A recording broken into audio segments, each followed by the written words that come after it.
haven't even been able to like. Okay, so I had just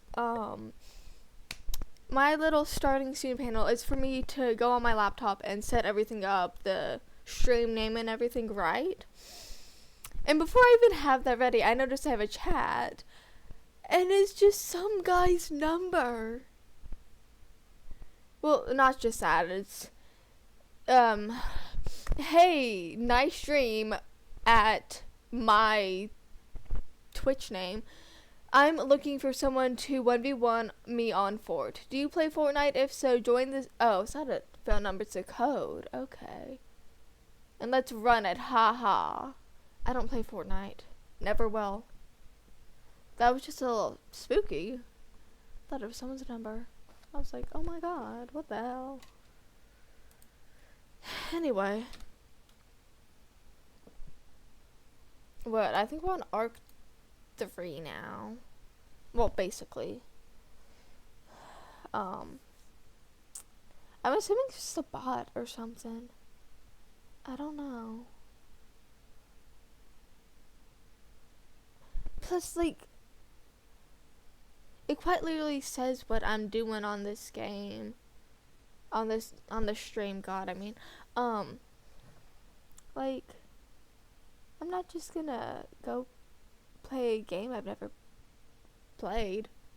I don't even have it downloaded. Do you need to pay for that? I don't know. Anyway, they haven't, the creator hasn't done more on the remaster, so that's why I haven't played it, even though it's been like forever since I've actually streamed. But I had to go to Texas and everything, visit some family. Anyway, I push myself out of bed, rub the sleep out of my eyes, look around. My room. Yes, this is my room. The same as it is every morning. So why does it feel so empty? I pull my knees up to my chest and just sit there, taking everything in. A strange feeling of loneliness is tugging at my chest, as though I've lost something important. Yeah, I think I mentioned this last stream, because we were just finishing up with Arc 2, and we had doomed, yeah, it's not doomed. Well, it kinda is. He'll figure it out. It's like doomed and then no longer doomed. My poor Genzo. It's okay. I love doing that. Just like petting the characters with like my mouth. It's really funny. Something I don't know if I'll ever be. Something I don't know if I'll ever be able to get back. Yeah. Ooh. Okay, us, aka Iggy, is going to be real bitchy, this arc, towards Genzo, so, yeah, this is, like, 2, 3, and 5, my favorite arcs. I can't choose one, because both Genzo and Orlum and Iggy are my favorites. Gidget's, Bucks is, I don't really know, because she doesn't get much screen time. She's just kind of like the sad mother who probably has mental issues, I guess. And some other stuff she did, but that's spoilers. I shiver, sigh, chew on the inside of my cheek, then reach over for my glasses on the bedside table and lop them across my nose. I wander off towards the kitchen to start the coffee pot despite the dull heaviness weighing down on my heart. Maybe I really did drink too much yesterday. It's making my head all weird. Once the coffee is percolating?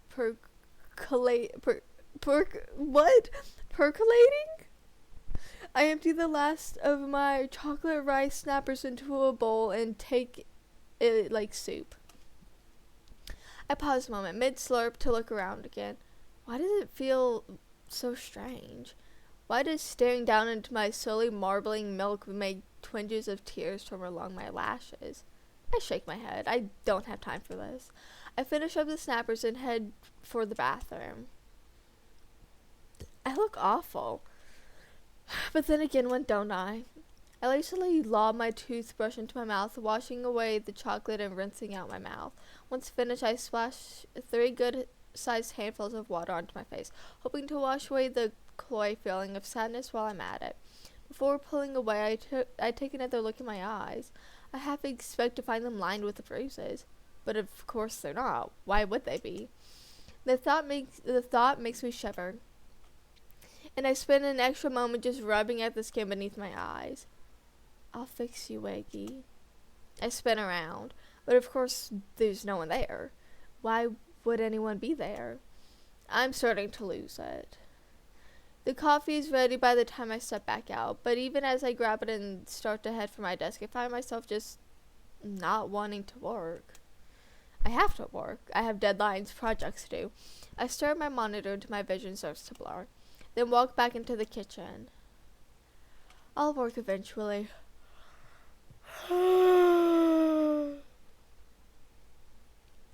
Maybe I'll just take a little time first to clear my head. I sit down on my kitchen table, hands perfectly curled around my mug, and wait. 1 sip, 2 sips. I stare at the wall, stare at the grease mottled front of my microwave, stare at my fridge, and take out menus held askew with developer joke ascribed magnets. 3 sips. What am I waiting for? I don't know. But I am definitely waiting for something. My mind drifts to Ginzo for some reason. I wonder what he's doing now. Is he at his shop? Something inside me really wants to see him right now.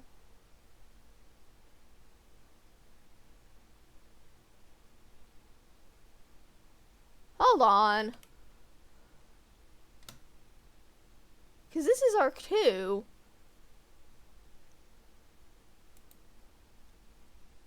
But I can't go into the gallery because hold on. I can. I just have to not let y'all see. Because I'm really confused right now.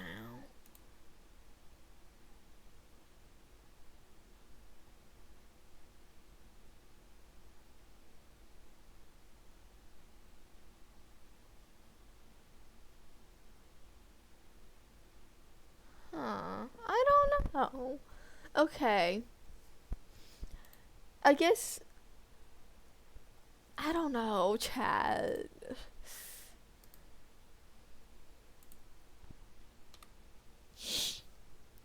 Cause it is, okay, it does have what I'm thinking about, but maybe he's calm for now. He's not letting his emotions go all over the place. But thinking about it sets off a mini alarm bell in the back of my head. So I give myself a shake, snap myself out of it, and go back to my staring.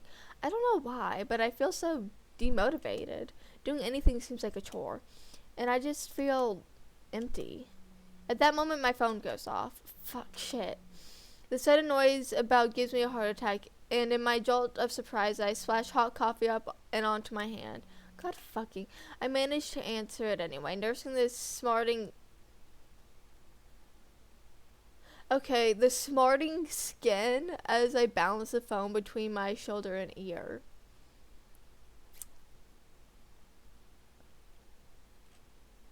What? Oh, Jesus. Whoopsie. Okay. Hey, Nar, what's up? I asked without even confirming the name on the caller ID. But the sound that comes through the receiver doesn't match my jovial tone. Sobs. Harry sniffles. A cough. Me too. Hanar, he's crying. Iggy. Oh. Oh, shit. Right. This is... I bring a hand to my forehead, massaging the deepening creases. It's Bucks, isn't it? My insides start to twist. This triggers another cough from Hanar. apparently one for me too. I don't know why I'm coughing all of a sudden. Anyway, how did you know? But then he must decide it doesn't matter because he continues all the same. I don't know what to do, Iggy. She's gone. Gone. I hear his voice crack through the receiver. She took Sadie. There's no sign of them anywhere. I've called and I've called and I've called. I shake my head, trying to collect my thoughts. I'm having trouble figuring out what to say. I mean, did she, say anything? I mean, last night? Hanar's voice shakes. Nothing. We had a bit of an argument, but by the time we went to sleep, things were mostly fine again. And I didn't wake up once. Sadie, she never cried. He pauses. I can hear him swallow.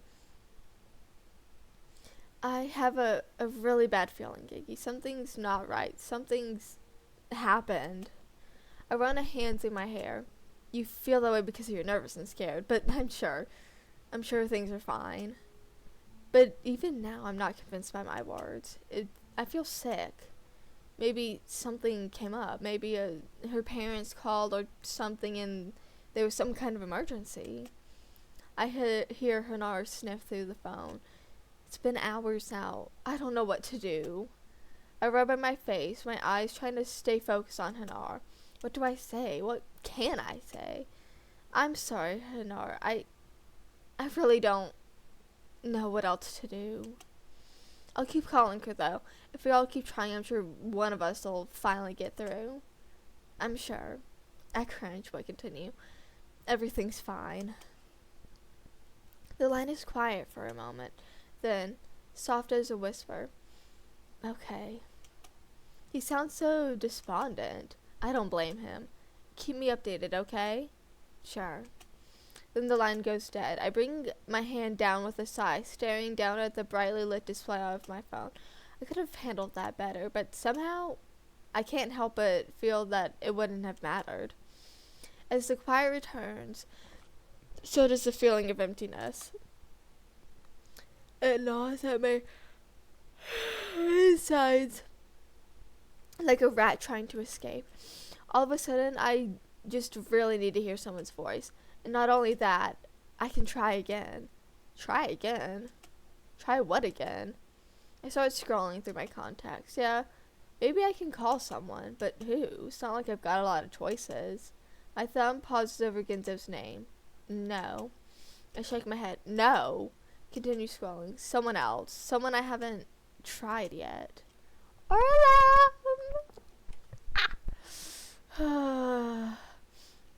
Sorry, I'm a freak for Orlum. I love him so much. Oh my god. Anyway, I scroll down to Orlum's name in the list. Normally, I'd be hard pressed to call Orlum about, well, anything. But somehow it feels different this time. I can't explain it. Almost like something needs me to call him. So, with only a moment of hesitation, I jab my thumb against the screen and watch as the cheerful phone icon starts to bounce.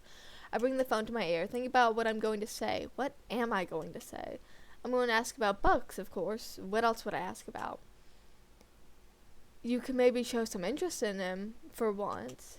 I grimace. True. I call him for the first time in, forever, only to jump straight into concern over someone else. That would certainly paint me in a sympathetic light. I get so lost in my own back and forth preparation that I don't even realize I was picking up until the line switches over to voicemail. I blink, pull the phone away. Weird. Guess he's not around. The digital voice on the line tells me to leave a message after the beep, and in a semi-panic, I blurt out, "Hey, Orlum, call me back, okay?" I hit the end call button. Then once, did I really need to leave a message? And one like that to boot? I didn't even say why I was calling. Well, whatever. At least he should call me back by now. Oh my god. At least he should call me back now. There. I run a hand through my hair with a sigh and trudge back over to my desk. Guess I could try to work.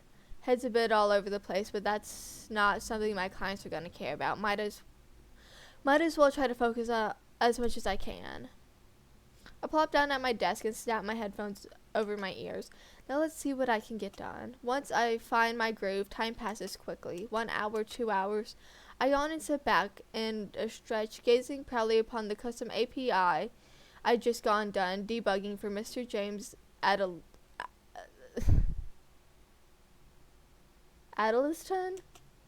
It's only as my thoughts are returning to reality that I realize Orlum hasn't called me back. I check my phone just in case I somehow missed it, but nope, no calls. I chew my bottom lip, brows furrowing, not caring that it may look a bit weird. I find his name on my recent calls and try him again. Still no answer. I don't leave a message this time, but the message my stomach sends me is plenty. God, all gurgling butterflies and hissy soda bubbles. This really doesn't seem like him. What if something happened? What if he never made it back from the party last night? I rub my eyes. That's ridiculous, but still. Where does he live again? I swipe open my group chat. I vaguely remember him giving us all his new address when he moved. Was that last year or the year before? Two and a half years ago, dang. I opened the address in my phone map to check out the route. A bit far to walk. It's all the way on the other side of downtown. I could take the bus, though. Get off at the Kant Street stop. Am I really doing this? But apparently I am, because I'm already wandering off to change into a decent pair of pants and find my shoes. Time to have a little adventure.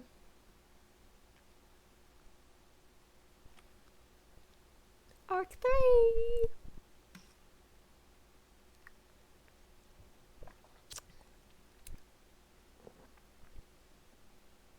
Knock, knock, knock, knock. There's no Oh. What is this? Sorry, I got a Discord notification that someone joined a server that I'm in.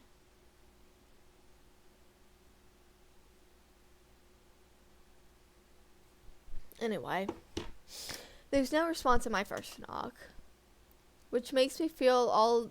Oh my god. Sorry, notifications. Which makes me feel all the more ridiculous. At my second, though, I hear shuffling on the other side of the door. It pops open against the lock, and I see a single green eye blinking at me curiously. It shuts. The door opens again, this time with the lock undone. Sorry.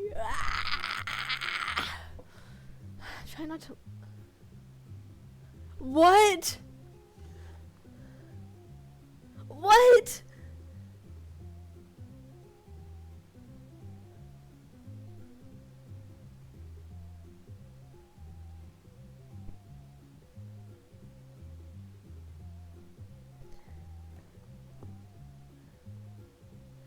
Okay, so basically, before I continue on with the game, I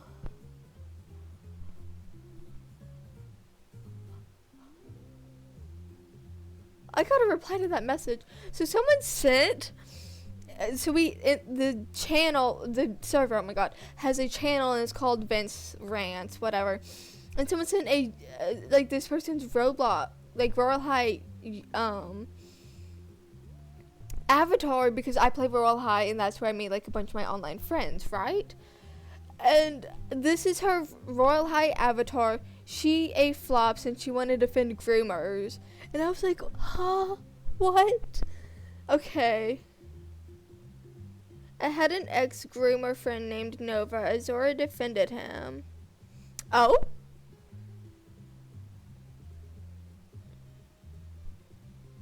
Nova's trying to come back to the Royal High community.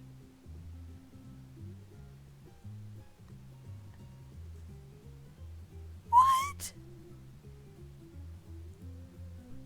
Sorry, this is... Jaw dropped?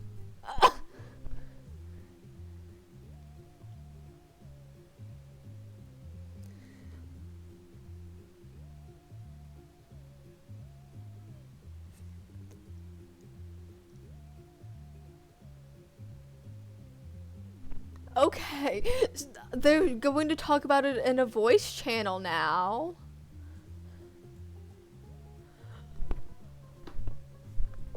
God, sometimes I wish I had one of those like 3D models, cause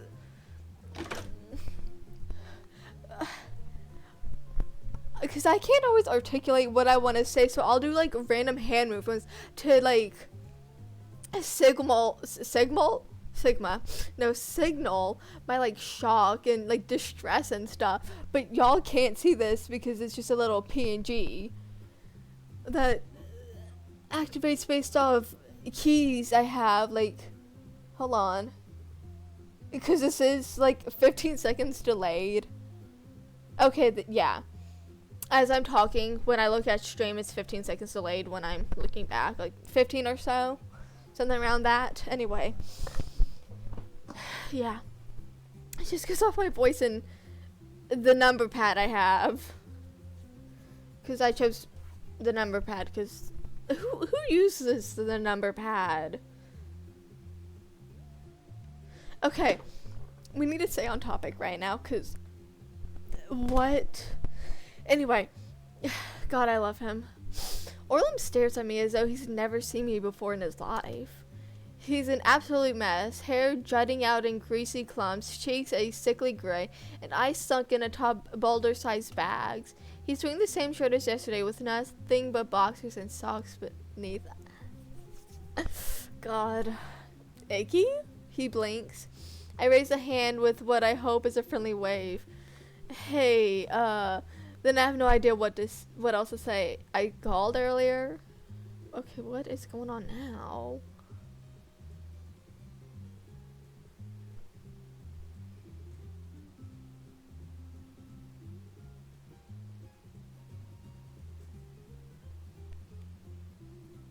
The hell? Okay, is that like that's Twitter? I think, I don't know. He squints, tilts his head, then seems to snap to attention, frantically searching his pockets.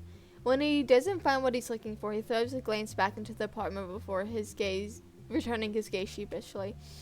I seem to have misplaced my phone. His eye twitches. Did you need something? Well, is everything okay?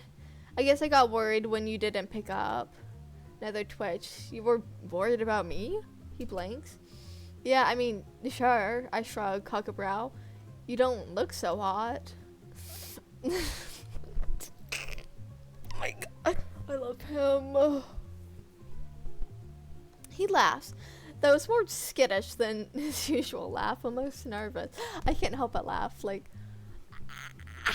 it's like the cutest aggression when you like get when looking at like cats. That's how I feel towards him.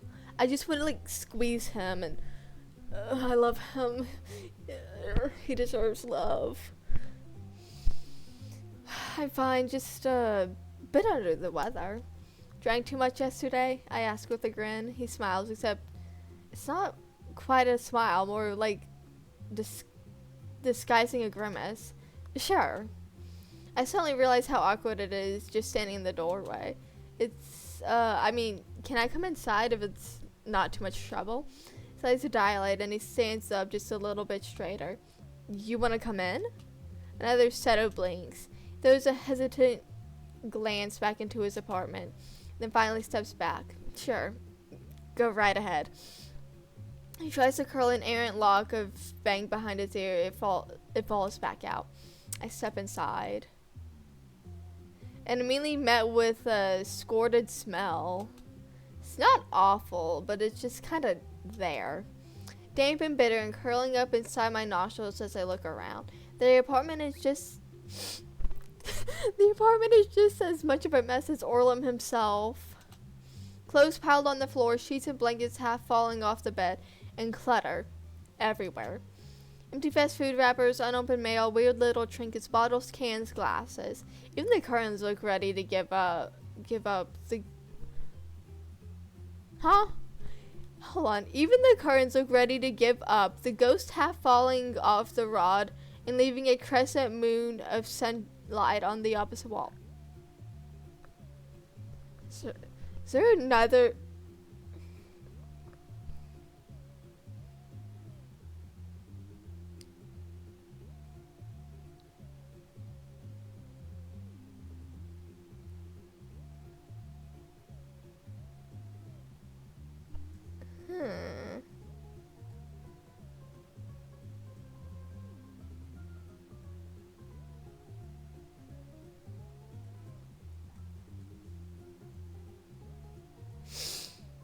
Okay, that's kind of funny. Okay, yeah, I wanted to.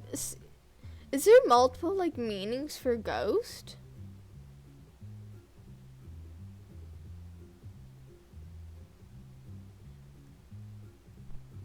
Okay, like I know like a ghost rider and like apparitions, but apparently it can also mean glide smoothly and effortlessly. Huh. So it's kind of like half falling off the rod like effortlessly. Okay. I don't say anything, but it's really all over my face. Orlum just stands there, wringing his hands. Oh my god, I love you.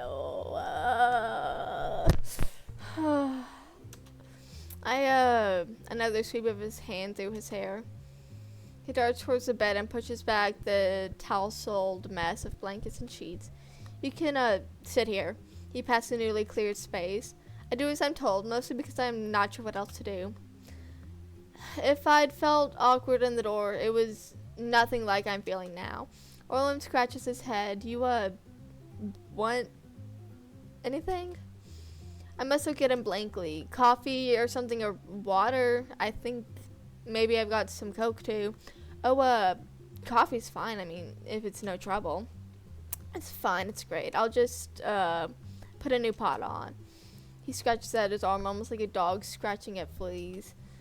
He is giving like lost sad dog, and God I love. Then scooters off towards the kitchen. I stare at the entryway. He disappears for a few moments before redirecting my attention back to the room.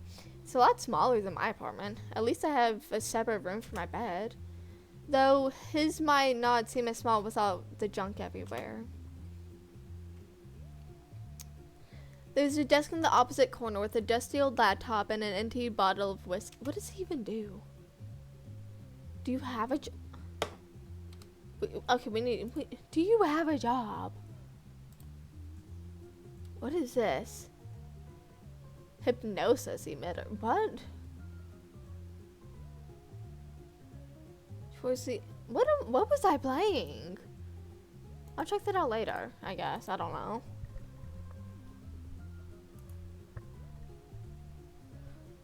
Oh, I haven't been on my computer in like over a week. Huh. Thought I used to say their occupations too. Maybe not anymore, since that's like on the game page they've been changing the creator. I guess, I don't know, has been changing up some stuff like the little art and like the character like introductions and stuff. If I remember, maybe, just maybe, in the remastered it has their jobs. Cause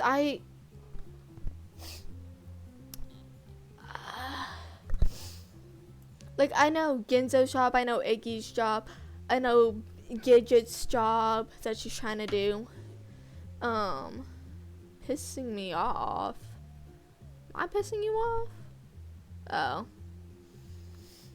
Because everyone in the server seems to be a little pissed with me right now, but we're gonna ignore that.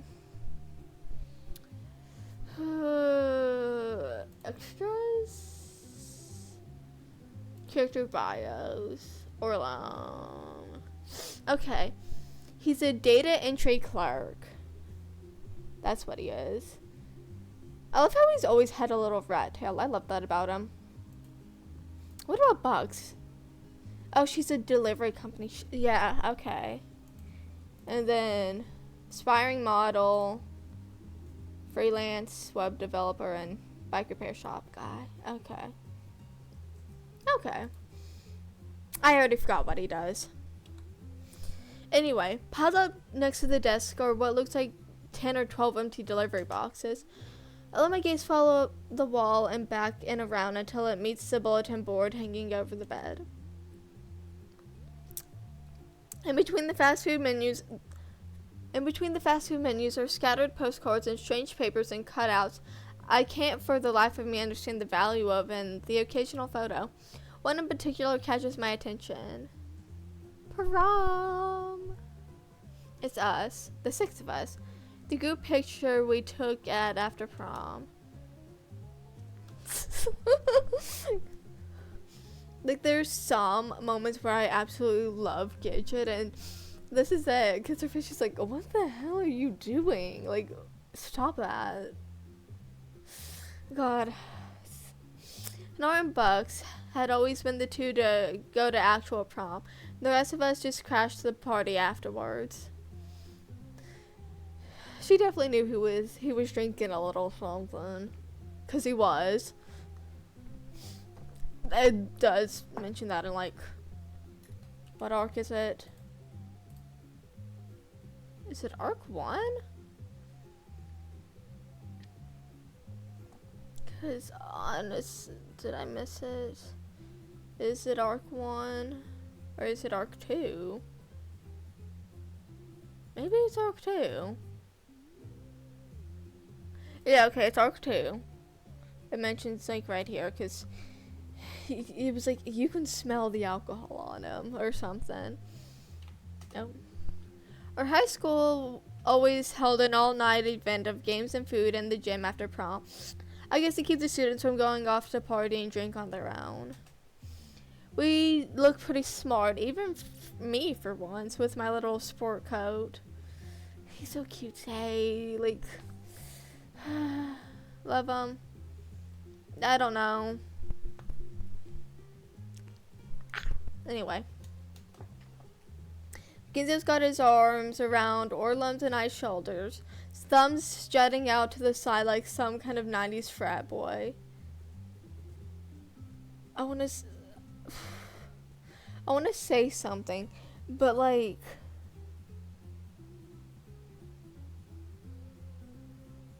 okay, it was gonna involve saying a slur that I can say, obviously. I'm not gonna say when I can't, but she's definitely like, you're gay. We can tell. You need to stop that. Stop with this gay agenda. That's how I feel like she was. She definitely has some internalized homophobia. Anyway, you just got her hand on her hips, looking mildly irritated at something. Genzo, obviously. And Bugs is dying of laughter at something practically falling over on Hanar's shoulders. Damn, does that feel like a lifetime ago? I was reading that like a robot. Bit of a strange night, though. I remember Genzo getting super clingy for the first few hours. He snuck some alcohol and kept making all these off-color remarks as he'd gone progressively more wasted. Then he just disappeared. Orlum too, and I'd been left to hang out with Gidget the rest of the night. I know what happened. I don't really. I mean, I do. I just don't remember and don't understand. We'll find out in Arc 5. Because it didn't really make... Well... It kinda doesn't.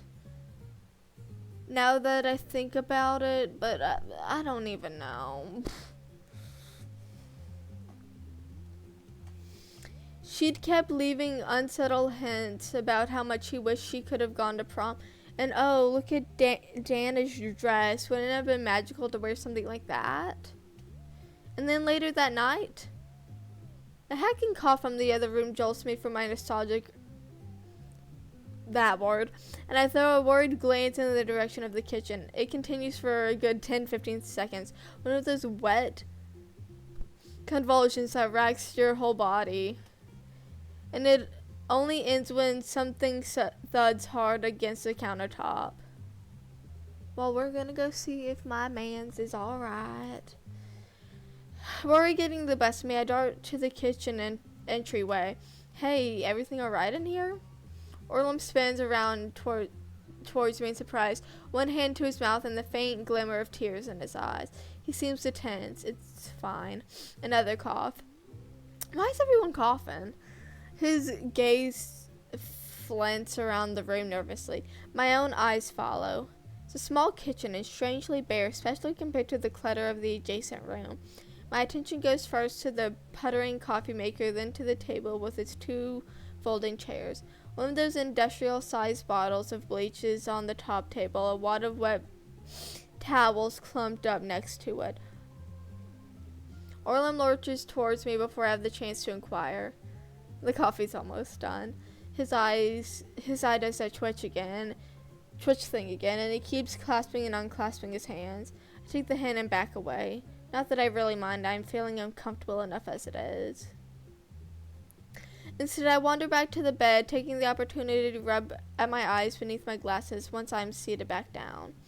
When I reopen them and my vision clears, I see Orlin staring at me from the entryway. He's tapping his wrist against his thumb anxiously. First right wrist, left thumb, then left wrist to right thumb. When our eyes meet, he turns back into the kitchen. I chew on the inside of my cheek, brows furrowed. Finally, Orlin returns, carrying a mug of coffee between his hands. He's almost painstakingly careful in the way he walks, making sure it doesn't spill out onto the floor. I can't help but find it this funny given the current state of his apartment. Here. He hands it over, just as mindful, making sure I can get my fingers around the handle. I hope it's okay. Thanks. The mug is orange in spots, as the Garfield face. The mug is orange and sports a Garfield face on one side. I bring it in towards my chest, peer down at the steaming liquid. We love Garfield. If he were a cat, he would be Garfield.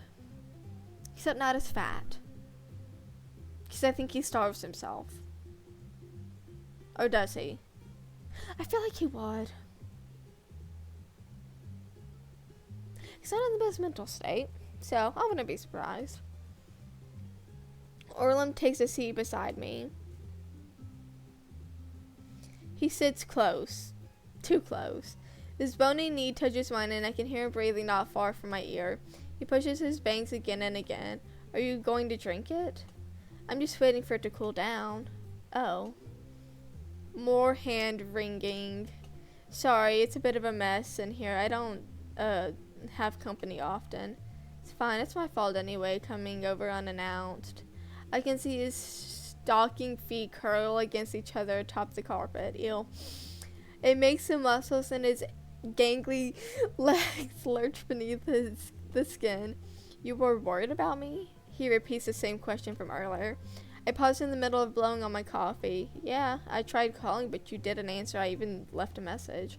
He puts his hands to his knees, gaze pointed downward. Pretty wild party yesterday, huh? Not trying to call it wild, but it was fun, yeah. Nice to get out a bit. Yeah. The side of Orlin's mouth twitches. A pause, then. Surprised you're not with the Gidget. Huh? Why's that? Figured you'd go out and console her. Girls are most vulnerable when they're upset, you know. His eyes widen. He's a bit of a freak. I like that. I roll my eyes. All the more reason for me not to go then. I take a sip of coffee and me and vulnerable don't mix. We know that. You're kind of weird. You know that, Iggy. Oh, I'm weird. I, of course, hit up the bars afterward. You know me, party animal. Once I start, I just can't stop. Wouldn't have expected any less. Must have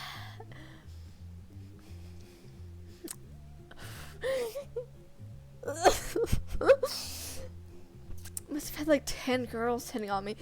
Absolutely ferocious, these ones. The sexiest girls you've ever seen.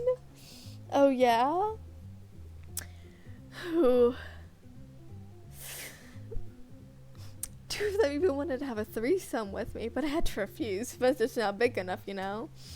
But I am thinking of getting a remodel, something that screams at me. A real love shack kind of thing. Sounds pretty sweet. Sounds pretty sweet. Doesn't it, though?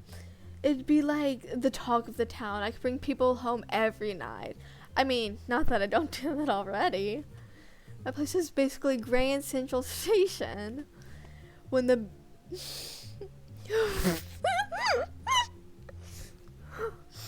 Oh my god, sorry. Ooh.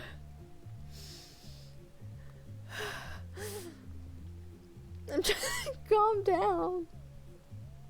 When this bed's rocking, don't come a knocking. You should see me. You'd honestly be so jealous. I'm basically a god of the night scene. He's getting really excited now. His words coming out faster and faster, almost as though he can't stop them. Guys, gals, everyone's a part of this. You know what I mean? Oh, guys too? His eye twitches. He frowns. I wonder what we're thinking about. What the hell is this?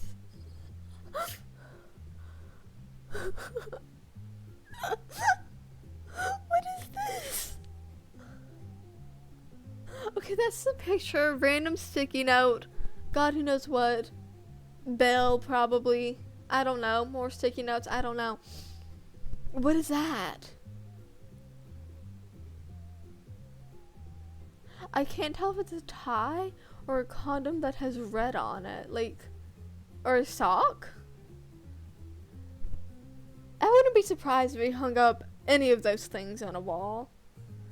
It also, like, did I say it looked like a tie, like a drawing of a tie? It's like there's the loop and then there's the tie. I don't know. But if I do remember, I'll probably bring up, like, when we figure out what they were doing prom night, Ginzo and Orlum, I'll maybe bring this up, because I'm pretty sure there's a reason he frowns. Well, oh. He frowns, looks away, then smiles. I mean, who am I to say no, huh? You know how it is. I stare at him a moment longer, not saying anything. Then finally take another sip of my coffee. He leans in close, eyes going wide as he watches me drink. I pause, slowly turn towards him, one eyebrow raised. He sits back, clasps and unclasps, clasps his hands, unclasps. Do you want something to eat? I could order something. I'm fine, really. I look at him for a moment, really look at him. From the greasy points of his scraggly bangs to the greenish tinge of his cheeks, to the way his knobby knees keep knocking against mine. Orlum, I finally say, are you seriously okay? He blinks, laughs. What are you talking about? Except that in the next instant, his body lurches forward and his hand goes to his mouth. The sudden movement makes me jerk backwards, spilling about half my coffee up and onto my shirt. Excuse me. He manages to before abruptly sliding off the bed, racing for the bathroom. What the fuck? I don't even mind the coffee. I set the mug down on the floor and take off after him. Then reach the door just in time to see him throw up the contents of his stomach into the toilet bowl.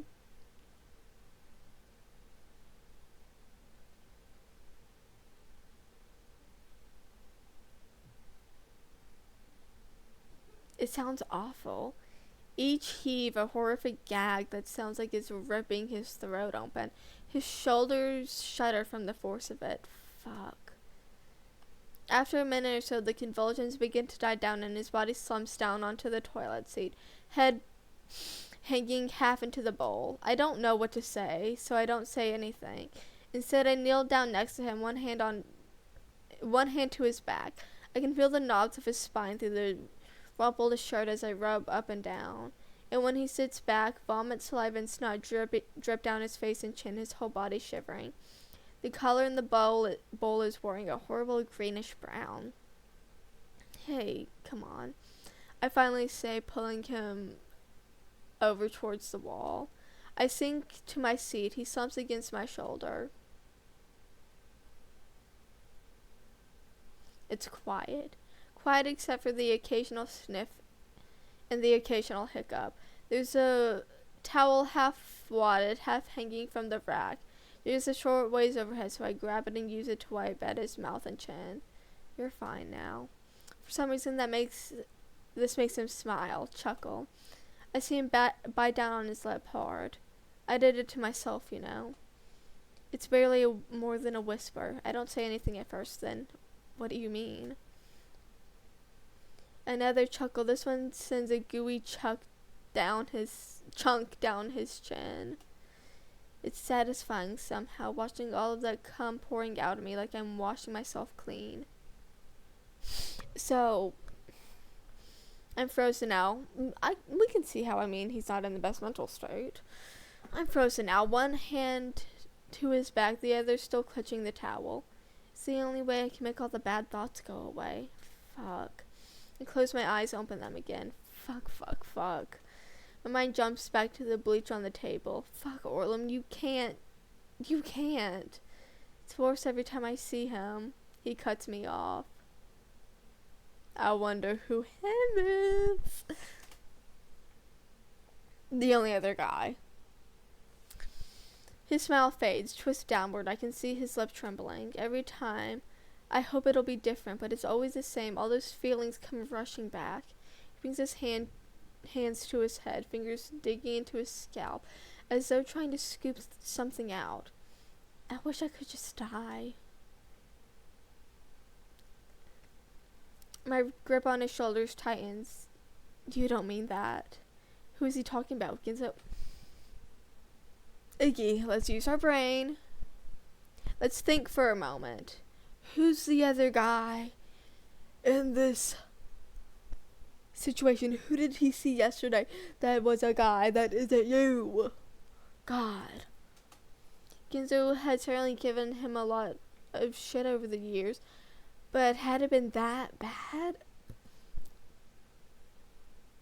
God, you're stupid. Guilt tugs at my conscience. Conscience? I hadn't been the angel of innocent either, never telling Ginzo to stop. I'd sometimes even gone along with him just for the laughs. And then when Orlum's mom had died, when she'd killed herself, I went. I still remember the day he'd come back from school after that.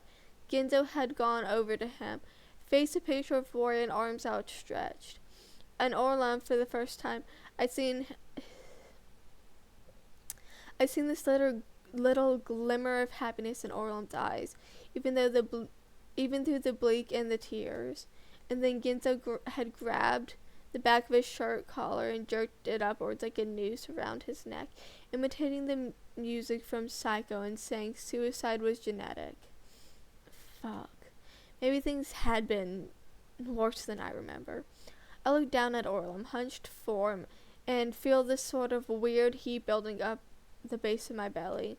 Anger at myself, anger at Ginzo, anger at life in general. I'm not normally an angry person. Probably the exact opposite, actually. A little too easygoing, a little too blazed about things. But that thought just fuels my anger. Because maybe if I hadn't been like that, maybe if I'd actually done something or said something, things might have not ended up like this. I kneed my thumb into Orlum's shoulder with a sigh. He gives a little hiccup, his back jumping. No one's a cough ever done anything like this for me before. He glances back at me with a smile. For a second, I see the old Orlum, the high school Orlum from that photo, who might have still been a jumpy, mousy, whiny little thing, but at least he'd smile. He'd smiled at you. There had been some genuine joy and happiness behind it. I return the smile and pull him against my side with a squeeze. Hey, what are friends for?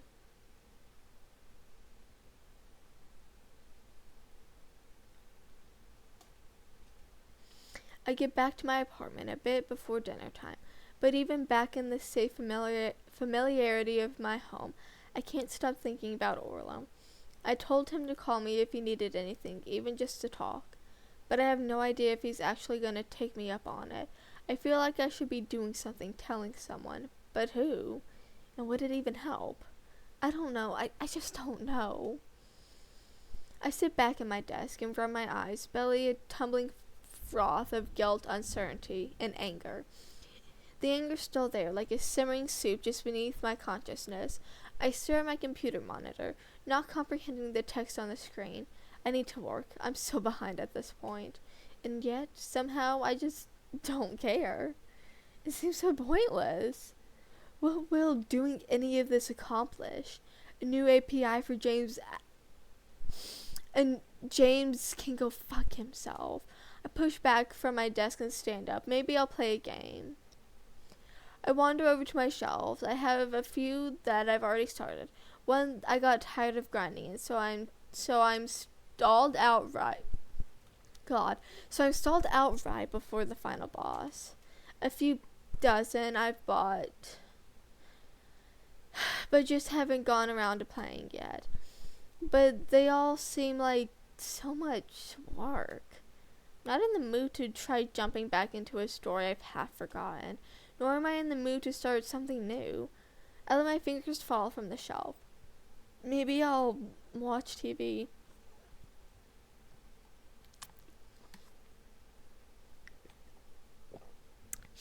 After grabbing myself a bowl of peanut butter ice cream, from the fridge, I plop myself down on the couch and jam my thumb on the remote. There's gotta be something good on.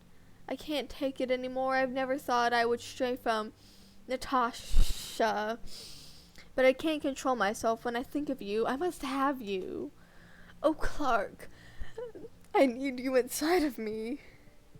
She's still the one for you, and Sheila's for daily use lets you be ready anytime the moment is right. Last week on Big Male Sibling, things got hot and heavy when Veronica and Cornelius find themselves alone in the hot tub. Wait.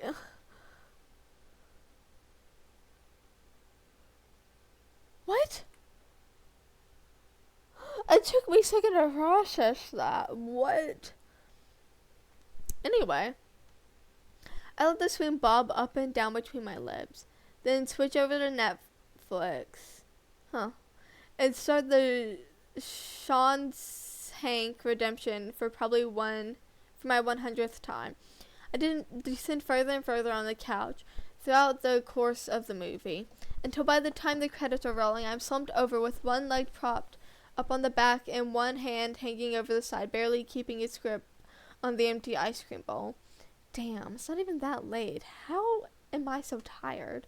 I can't help but feel like there was something I was supposed to do, something important and I should have been thinking about, but even that feeling is quickly drifting away. My eyes droop. Somehow my half-lidded gaze goes towards my messenger bag slumped against the far wall. Wait, why is it? I swear I see it move, but I'm too tired to care. Right now, all I want to do is sleep. Honk shoe, honk shoe. Oh. I end up dreaming. I'm in the woods and someone's calling me. I chase after the voice in the darkness, but every time I think I'm getting close, it comes from a different direction. Iggy. I run faster, the branches whipping at my face and the roots underfoot threatening to send me stumbling into the dark. I'm here, Iggy. I run and run and run until the forest seems to open up in front of me. My gaze travels upward, up, higher and higher. Something's there, something huge. My breath catches and I take a stumbling step back. Defeat it. Defeat it? How the hell am I supposed to defeat this thing? It's the size of a house. I hear it snort, see it rear back, then something's coming at me. I barely have time to leap out of the way, then I hit the ground with a bone-crunching thud, and it takes my breath away and makes my vision swirl. There's no way. What am I supposed to... I feel something in my hand.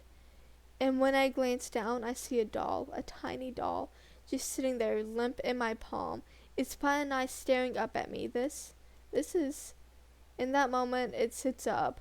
First, its limbs jerk to life, then its back rises, its head lolling forward. It looks me straight in the eyes. Please kill me, Iggy. I gasp and sit up. Only now I'm back on the couch and the sun is reflecting off the window straight into my eyes. I groan. Fuck. My body feels like it was stuffed in a trash compactor, and my ears are killing me from sleeping with my glasses on. I sleep with my glasses on all the time. And honestly, it's not that bad. I don't know. I rub up my eyes, taking a moment to collect myself, then check my phone. 10:06. Damn, I slept for a long time. And there's a nice big splotch on the front of my shirt where I must have spilled ice cream last night. I cringed, then dragged myself to the bathroom to clean myself up. As I'm showering, I remember Orlam. He hasn't contacted me since yesterday. Not that he needed to, but still, the thought sends anxious tugs of worry up and down inside my belly. I should check on him. So once I'm done, I'm back in the kitchen to start the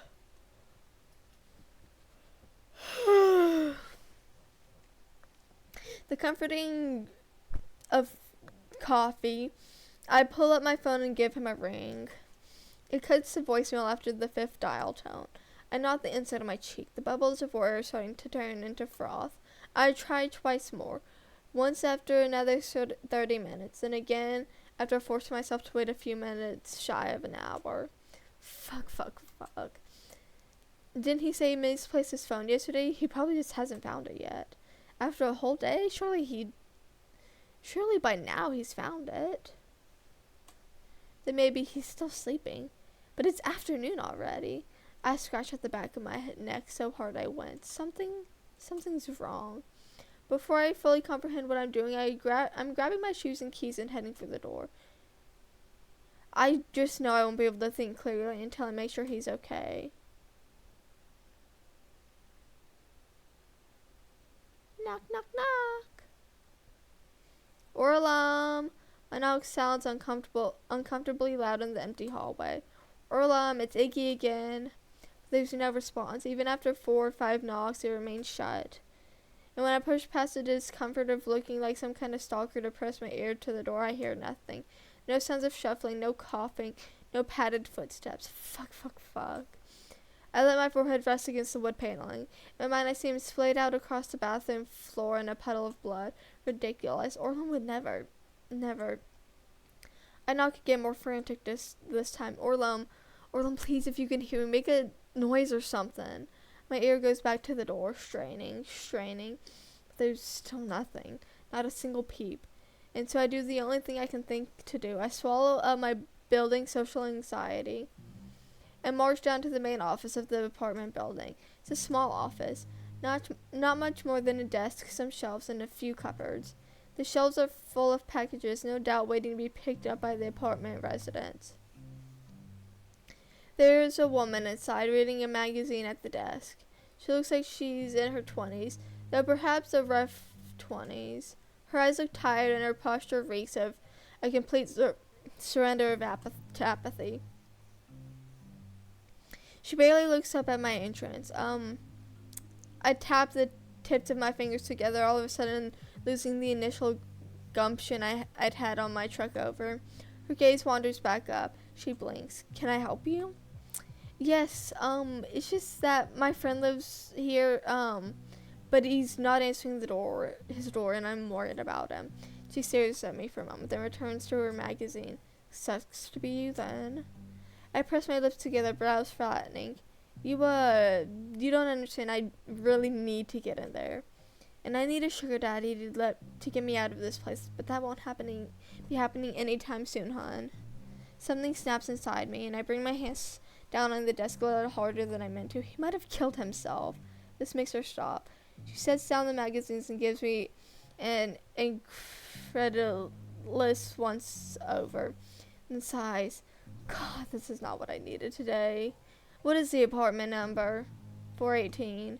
She pulls out a manila folder from one of the desk drawers and begins rifling through it, slides out a form, studies it a moment. Then, oh my god, that creepy little fucker, a laugh. I assumed he didn't have any friends. I bring a hand up to scratch on my arm awkwardly. He's so gross. Gives me the heebie-jeebies every time he comes in to pick up a package. I scratch harder to the point I can feel the skin cells building up beneath my fingernails. I'd probably do this world a favor if he offed himself. You know, I'd really appreciate if I'd really appreciate it if you'd can the commentary. Okay, I finally spit out.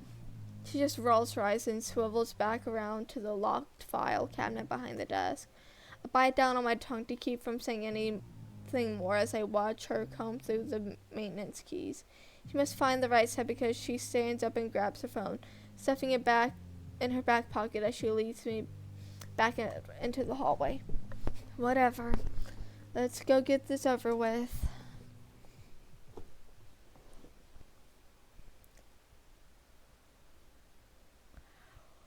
Once back at Orlov's store, the nervousness renews its dance across my neck.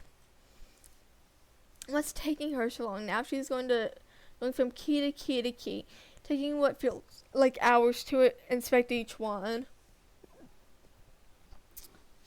Oh, hold on. That wasn't supposed to happen. What the hell? Hold on. What is going on?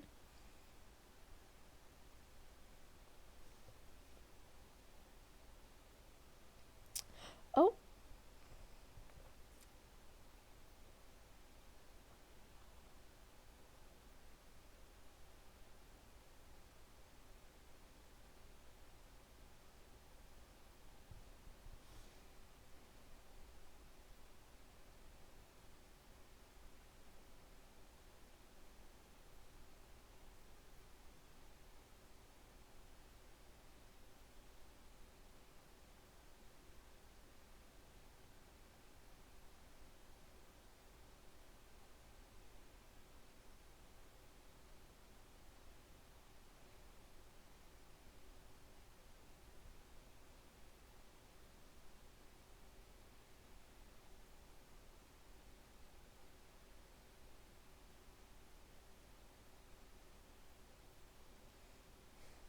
Okay, sorry. Replying to something. I shift my weight to the right, to the left, wipe at the cold sweat dabbling the skin on my forehead and throat. Oh yeah, duh, she says with a laugh, then pushes one of the keys into the lock. It opens with a dull click. I bump the door open the rest of the way before she even has a chance to pull the key back out. Orla, with 2 large steps, I'm inside. The clutter's the same as yesterday, along with the smell. I rub my fingers inside my damp palms, look around. Orlum, are you there? The main room is empty. I make a beeline for the bathroom, bracing myself for just a moment before pushing the door open and switching on the light. There's nothing. He's not there. Just a towel on the floor that I'd cleaned him up with yesterday. I shuffle back out, check the kitchen, but it's equally as empty. Nothing and no one. My brows sink in confused worry. He's not here. Damn, and here I was hoping I could at least go home with a story. The apartment woman is leaning up against the door frame, her gaze wandering the room, her lips curl in thinly veiled disgust. And maybe there's some kind of note, or maybe he left something. I run a hand through my hair, attention turning towards the desk. Not my problem, saves me the cleanup if he did it somewhere else. I'm reading like a robot, cause God, I'm like malfunctioning right now.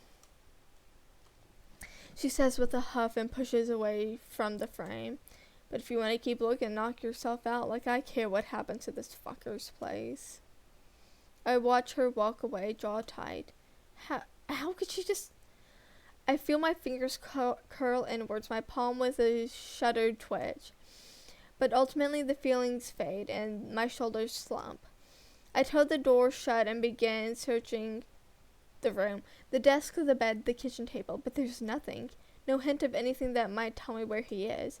Everything looks exactly the same as yesterday. I try calling him one last time, somehow hoping that maybe this time it'll work. That this time he'll answer and ask why the hell I've called him so many times. But upon the first ring, A sprinkly ringtone breaks the silence of the room. What the? I follow the sound, kneel down, and pull his phone out from underneath the bed. I stare at it a moment before clicking it off. The screen jumps back to the main menu with its background photo of a brown, droopy-eared rabbit. We're checking his phone. I pause, just looking down at it for a moment. I wince. Bite down on my tongue. It feels wrong, but at the same time, what if there's some kind of clue or hint? I mean, you never know, right? So with a twinge of guilt still dancing along the back of my neck, I start swiping through his apps. The first page is mostly just game, social media stuff. Twitter, Reddit, Facebook. Candy Grudgel, Farm Progress Show, a couple of anime-style icons that could either be gacha or dating sims. I swipe to the next page. It's full of hookup apps. Tinder, Blender, Grinder. Even ones I've never heard of, like 3Fun and Fieldle. I scratch my head starting to feel a bit uncomfortable. Like, I am almost scared to swipe to the next page. I instinctively hold my breath. Oh, just Tumblr. Well, that wasn't super helpful. He barely seems to have any notifications either. Just some missed calls from me. Nothing else. It feels a bit sad, actually. All these hookup apps, yet they're all silent. I chew on the inside of my cheek, then toss the phone down on the bed. Somehow I feel even worse. I sink to the floor, back against the bed, and knees folded up against my chest. I don't know what to do. I don't know where he is. He could be... I don't let myself finish that thought. Instead, I just sit there, arms wrapped around my knees and wondering how the hell it could have gone this bad without anyone noticing. I think to Ginzo, to the five of us, to the apartment lady. Her words still sting in the back of my brain. Orlam's not gross, is he? He's just different. Doesn't really fit in. Kinda like me. I stare down at my shoes. But somehow I'd flown mostly under the radar, while he got the brunt of it. I hadn't exactly been the greatest friend to him growing up. None of us had, but we'd had our moments, hadn't we? I like to think that. I didn't know where else to go. I closed my eyes. Is it okay if I stay here for a little while? When had that been? 4th grade? I don't remember. Well, I'm standing on the front porch, looking like he just crawled out of an alley somewhere. It's hot, hotter than normal for April, and beads of sweat dot his forehead along his hairline. His short is a rumpled mess, and his left eye is surrounded by a deep red circle. I can see part of it is already starting to transition to purple. I glance back in the house. My mom is in the kitchen ironing and watching TV, then step out on the porch. What happened? I sniff and wipe my nose. I'm just getting over a cold. Orlam glances left to right, tugs at his rat tail. I fell. Oh. Why can't you go home? Another cringe. My dad's mad. Oh. We stand there a moment, not saying anything. Finally, I jerk a thumb back in the direction of the house. We can play in my room, I guess. Really? This brings out a smile. Then he grows instantly shy.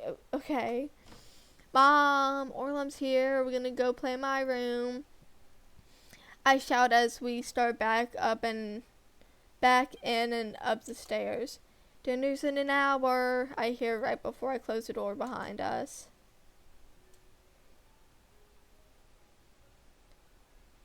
Wow, you have so many toys. Orlam picks at his nose. I don't play with some of them anymore. My parents don't let me have any toys. None. I sit down in the middle of the room and Orlam follows hesitantly behind. He doesn't respond, instead looking wide-eyed at my shelves of toys and basket of stuffed animals. What do you want to play? I don't know. We can play Town Square, I say and reach for my box of action figures. I dump them out on the floor. What's that? All of the guys live in houses and, talk to each other and stuff. Oh, okay. I started placing my little critter and Berenstain Bears picture books face down on the floor in a circle. See, these are the houses. Orland picks up a Quasimodo figure from the pile, then another small one, and an even smaller one. He looks confused. That one was from a different set, and that was a Happy Meal one. Oh. But you can beat them. They're usually a family. Okay. Places a tree of Quasimodos in a circle atop one of the picture books. I start sorting through the rest of the figures, assigning them to various groups based on what movies they're from.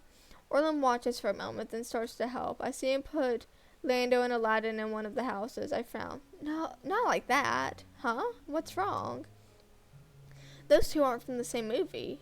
Oh. I pause. Orland's wringing his hands. He looks really flustered. He picks Lando back up, and I can see him trying to figure out where to put him. I scratch my bare knee. I guess it's okay, then smile. You can decide where to put them, okay? This brings his head back up, and I see a small smile start to form again. I can? Sure, it's not like that matters. We can make our own rules. He's beaming now, and I can see him go instantly to work making various groups out of the figures, assigning them to their little houses, deciding what their occupations will be. We spend more time setting them up than we do actually playing. In fact, by the time we have the system of government outlined and have finished cutting out small golden bits of paper to act as money, Orland's eyes are starting to droop. I see him yawn. You're tired? We can take a nap. It's okay. Okay. I stand up and step carefully around the extravagant city to reach the bed. Come on, you can even hold Pink Bunny. 5 minutes later, sees us curled up atop the sheets, breeze from the overhead fan playing with our hair. Orland's holding Pink Bunny against his chest. He rubs his head again and again. Have you done the social studies homework yet? I shake my head. No, not yet, then. I hate it. It's boring. I always do it last. Mrs. Akers scares me. I do it first so I don't forget. Silence. I see Orland's gaze fall to the mattress. His eyes flutter shut, then back open, focusing back on me. Does Ginzo ever talk about me? What do you mean? A shrug. Just wondering. Ginzo talks about everyone. A smile.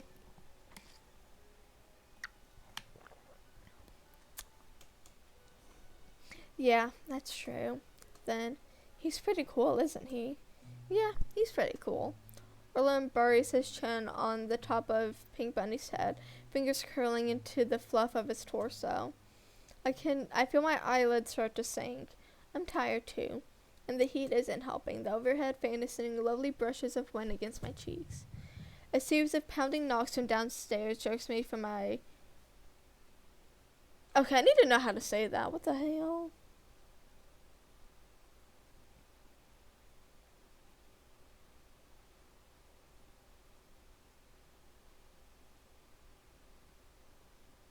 Hold on, I need to disconnect my headphone.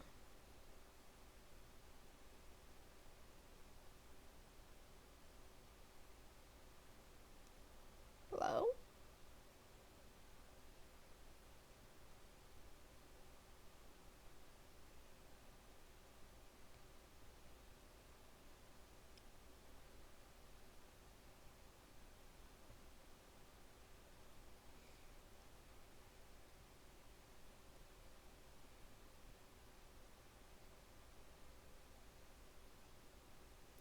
But I don't want to learn more. Reverie. Okay, that was scary. Reverie. Okay. Jerks me from my reverie. I half sit up, face skewed in confusion, listening. Across from me, Orland was squeezing Pink Bunny into his chest with a worried frown. I hear the front door open, the warm timbre of my mother's voice followed by the harsh bark of a man's. I can't make out what they're saying. Then there's footsteps on the stairs, sharp and purposeful. The door to my room swings open. Daddy? Oh Okay. I regret saying that.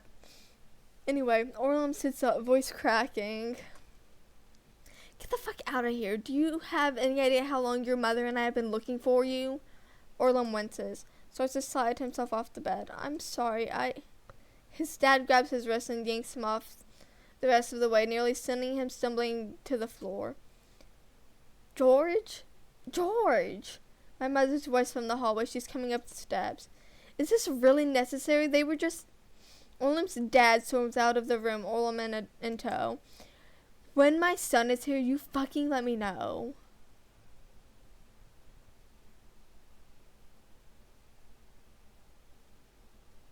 Who is...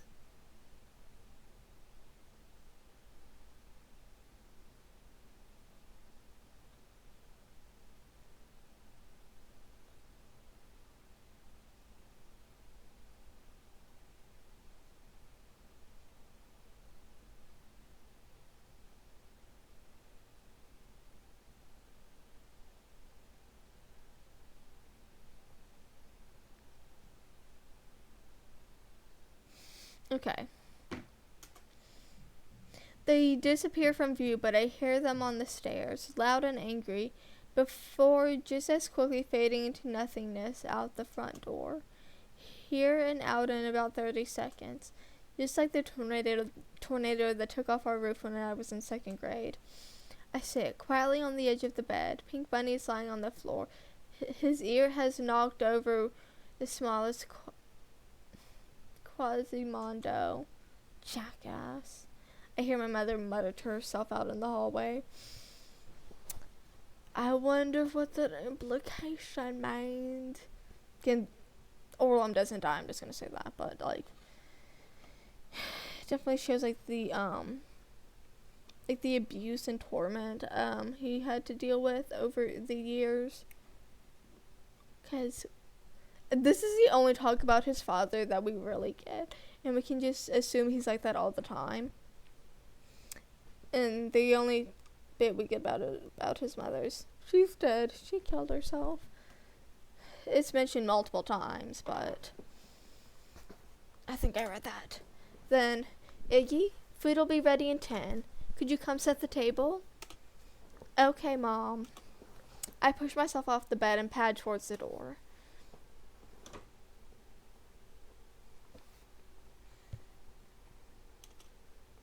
Oh. It's getting dark by the time I take the bus back to my apartment. It's quiet and empty, and the world outside the windows looks exceptionally black. Except with the brilliant white fluorescent reflecting off the blue plastic seats.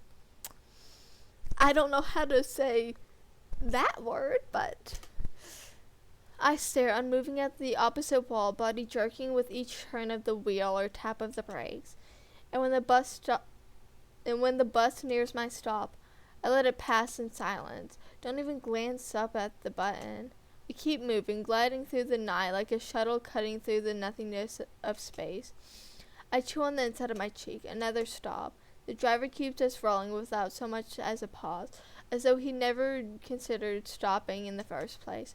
My legs swing beneath the seat as we round the corner to the right, engine humming against the walls. We're almost there. I hit the button and stand. And in a few more blocks, when the bus finally does grind to a halt, I step out the door. It's dark and cold. The bus chugs away, leaving me standing in the circle of light beneath the bus stop lamp. Where the hell am I? But with only a quick sweep of my surroundings, I know I'm there. The development close to my folks' old house, just south of the outcropping of woods that somehow hasn't been built over even after all these years. My palm tingles, a pinprick-like scratching that jumps from one nerve ending to the next and makes my fingers twitch. I curl my arms around my chest in an effort to dull the growing spark. Why did I get off here? And why does all of this feel so familiar? I begin walking, melting into the night, the scattered houses like towering shadows against the light polluted sky. I walk and walk. Walk until I reach a gap. The gap. The one leading straight back into the vacuum of the forest beyond. I don't even stop, already tromping across the uneven track.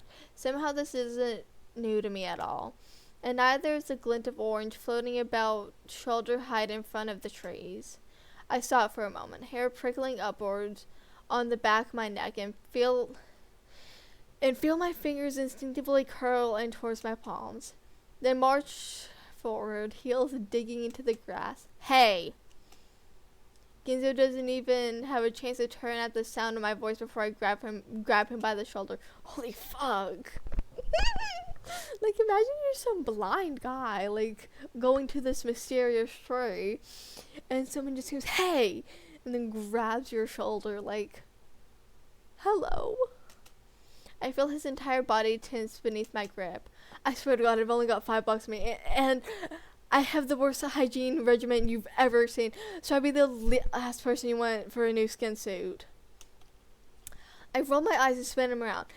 Have you heard from Orlam? Ginzo pauses a moment, cocks his head. Then Brian's, oh, Iggs, it's just you. Next time, make yourself sound less like a homicidal maniac. I don't say anything. You know, it's actually funny. I half feel like I expected you to show up. How weird is that? Here I am doing who knows what the fuck. Who the fuck knows what? Then you show up doing who the fuck knows what. It's almost poetic, really. I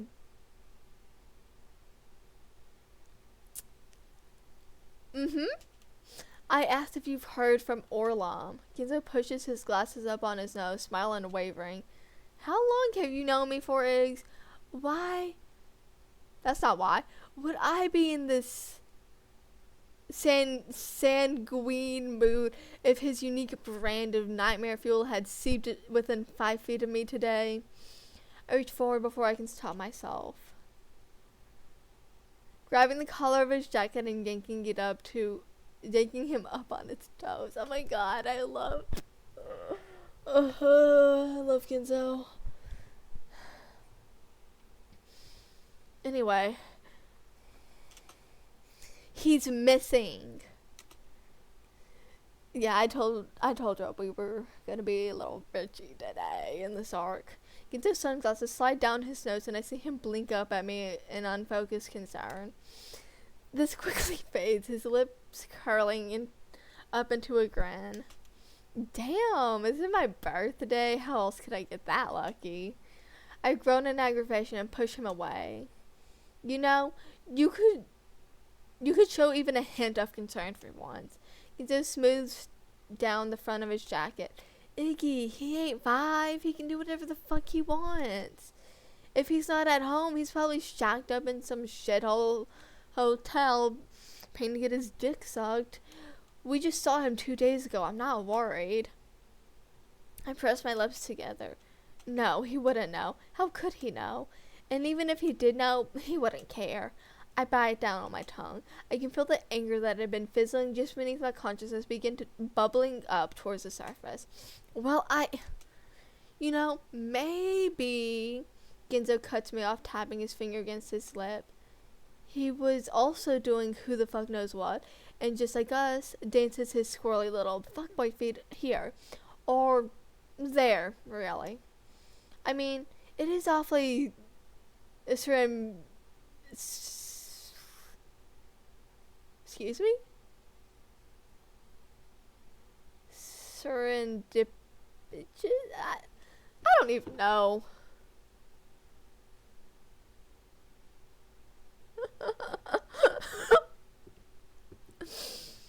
Okay, so, I was like, hey, since I can't join the call because I'm literally streaming right now, and I'm not gonna stop streaming. I was like, can y'all tell me what's going on? I'm nosy, and, I also want to be careful and warn other people of this freak of nature. So, someone says, when y'all done, boy, do I got a story to tell y'all. It's some other person, but God, that was just really funny. I don't know. Despite his tone, his words do give me pause. And I find myself turning my gaze towards the darkness of the woods. You mean there? Well, I don't mean the Vatican City. I scratch at the back of my head, curl my toes inside my shoes. Do you think we should go check? You ask as if both of us weren't planning to go already. He's right. Fuck, he's right. I bring a sweaty palm to my forehead, taking a moment to close my eyes. Why the fuck does all of this feel so familiar? And what's even worse is that some part of me is scared to death. Like a muffled voice in the back of my head screaming at me to turn around, head back to my apartment, and lock the door behind me. But I can't. Already I'm moving towards the trees. Already I'm crossing the threshold between light and dark. I need to find Orla, make sure he's okay. Except it's more than that. Even I know it.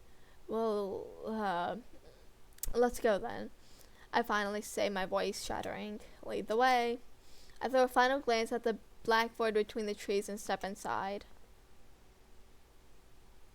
The air instantly cools. It's a damp chill, the kind that sticks to your skin and weighs down your chest.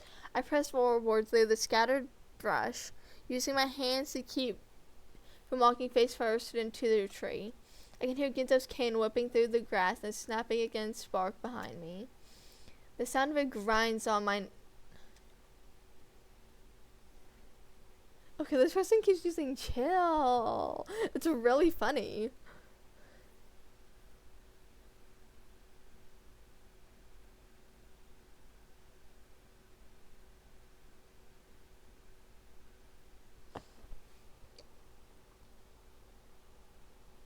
Ugh. Jump scare. Sorry, the person...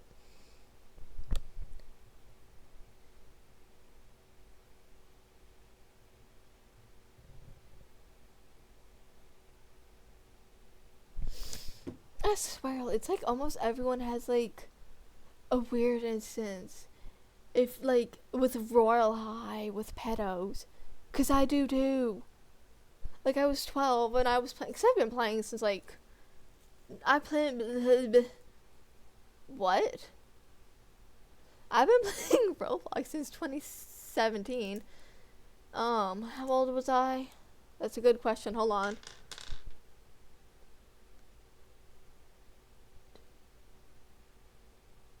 Wait, hold on.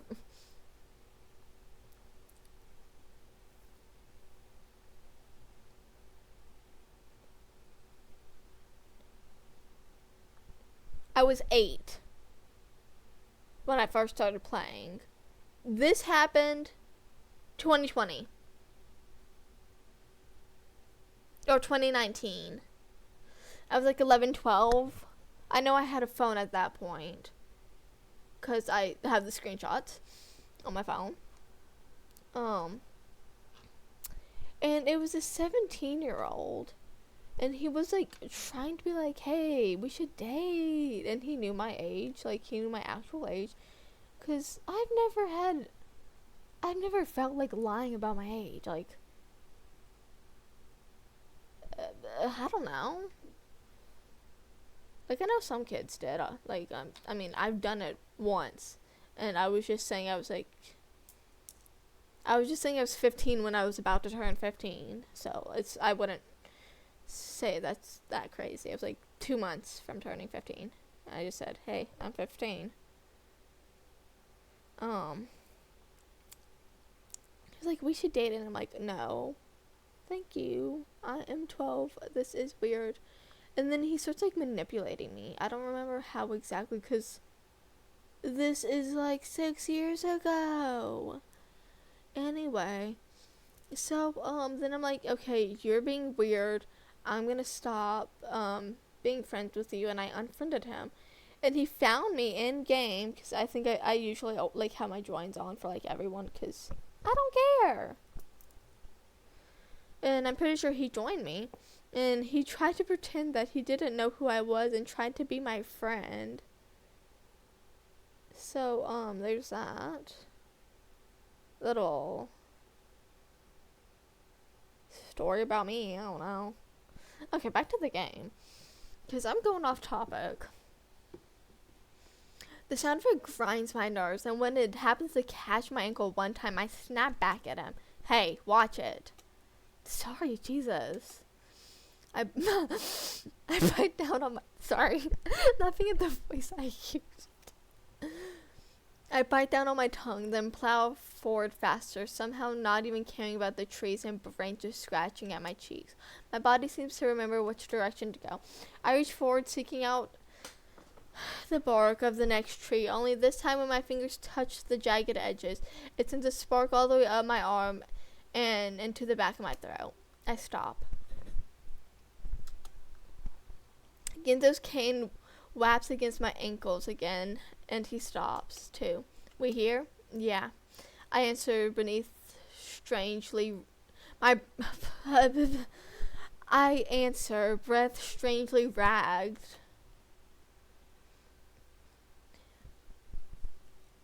Would it be ragged, or is it spelled differently? I don't know. The biggest tree in the forest is based like a giant boulder choked with winding roots.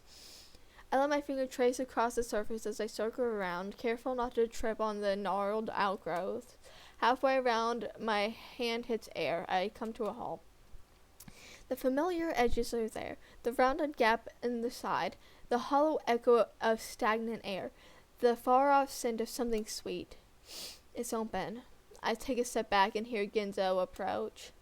Jesus. My whole body is crackling with energy now. Even the breeze seems to have shifted, everything moving towards that hole in the side of the tree. When was the last time? Ginzo's voice a whisper. I don't remember. I throw a glance at Ginzo. I can just make him out through the darkness. He's got a hand curled up under his hat, nails scratching at his scalp. I lick my lips, scratch my arm. Something feels wrong, like really wrong, and I can't tell if it's just because of the hole in the tree or the thought that Orla might have gone inside said hole in the tree. I stare down into the hole. This feels way too familiar. If he really did go in there, he could be hurt, or worse. My voice hitches. Iggy, it's basically a magical playground for kids. What's the worst I could do to him? Force him to sit in the corner? I'd be more worried about him completely fucking up the place with his freaky deaky fetishes. This makes me wince. Not just because Ginzo's being an asshole again, but also because the words ping something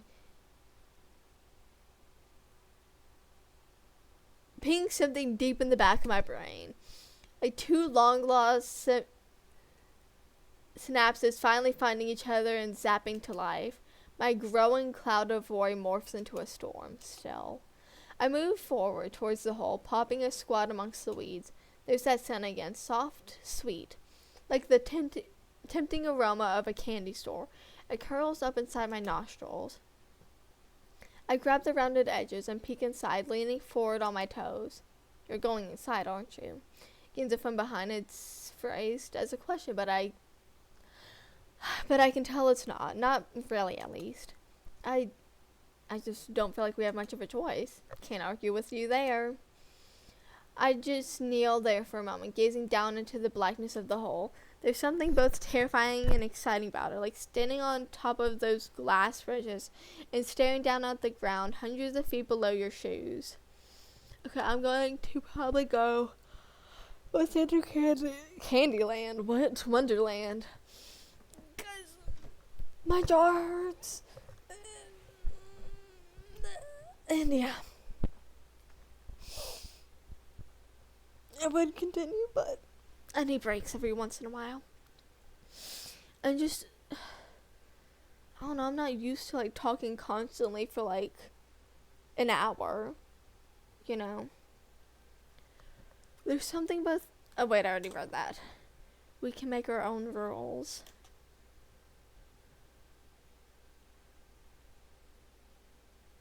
I'm pretty has that been said before? Because if not, it's being said in this arc, I can tell you that. I don't know why that specific part of my earlier memory leaps back into my brain, but all of a sudden the walls inside the tree seem to be vibrating with the words. I thought of something freaky, sorry. Like an echo from deep down below. You still there, Eggs? Huh? I turned my head to look back, but whacked my forehead and on the top edge and lose my balance. I landed with a bruise-inducing thud on my shins and let out a string of 4-letter words. The last thing I hear as I begin to sway forward is Ginzo half amused. Well, I guess that answers that question.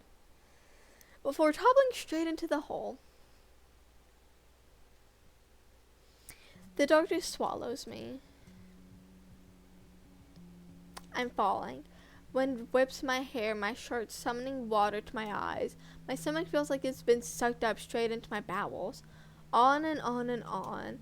Complete nothingness surrounds me, consuming me, but there's a strange sense of familiarity in the dark too. Almost like an old friend is welcoming me back. It's both a comforting and strangely powerful feeling. This was our place, a place where we belonged, where I belonged. Away from all seeing eyes of society. Iggy. I open my eyes. That voice again. Again. Yes, again. It's been waiting for me. What do you want, Iggy?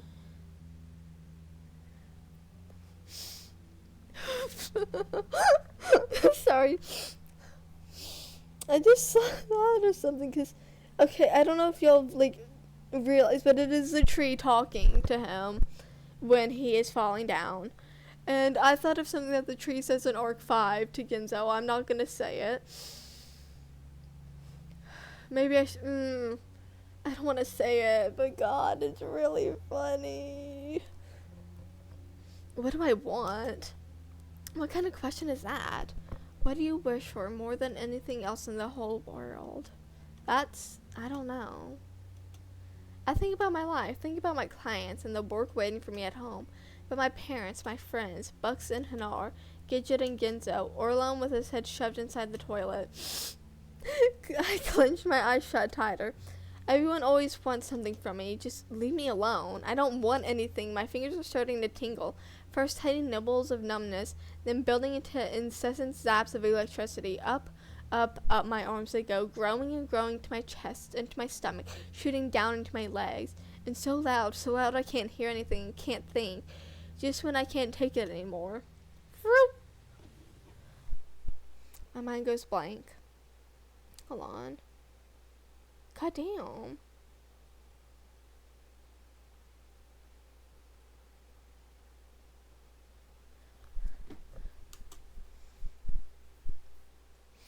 Should I stream more?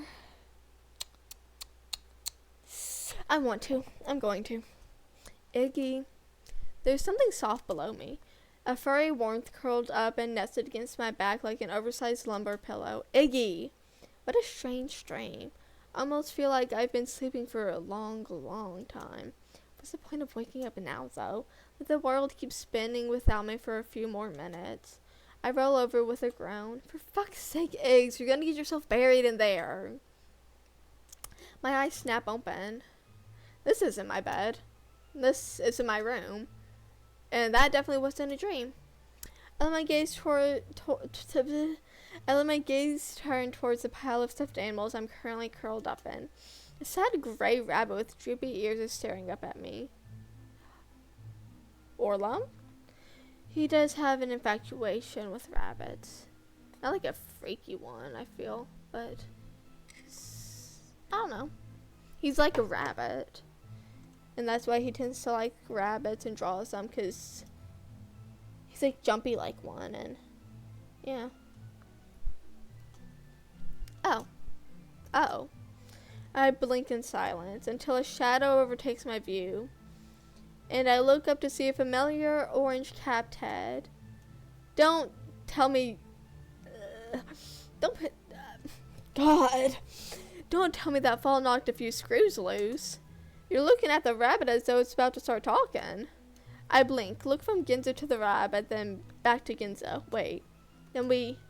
I jump to my feet, or perhaps stumble would be a better word considering the way my legs almost buckle beneath me.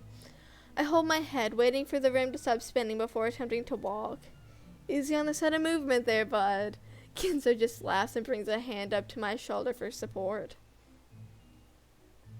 I barely register what he says, my attention more focused on our surroundings.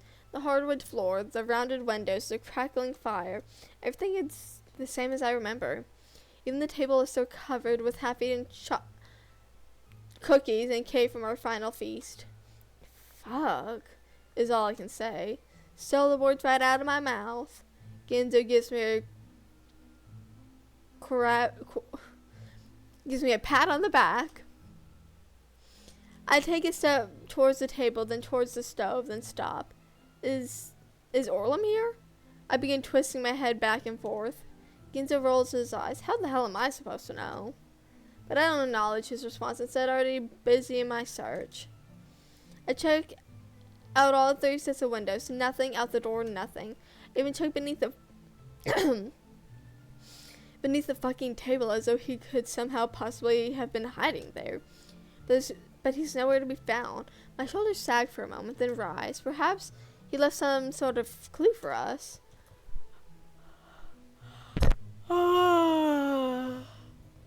Maybe I will stop. I don't know. Like, I want to continue going, but my brain's like, stop, stop, stop, stop, stop. It's like yelling at me. Because I'm in pain. Not like a lot of pain, my jaw just kind of hurts if I'm talking. Even though I talk a lot. Usually. I don't know.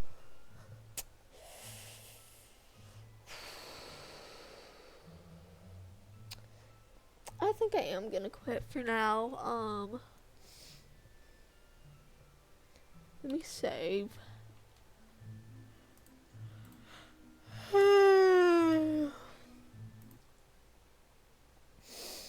So yeah, that's gonna be it for today, probably. I usually don't like to stream 2 times a day because, I don't know, it makes like uploading it to YouTube all weird. So that's it for today. Bye bye.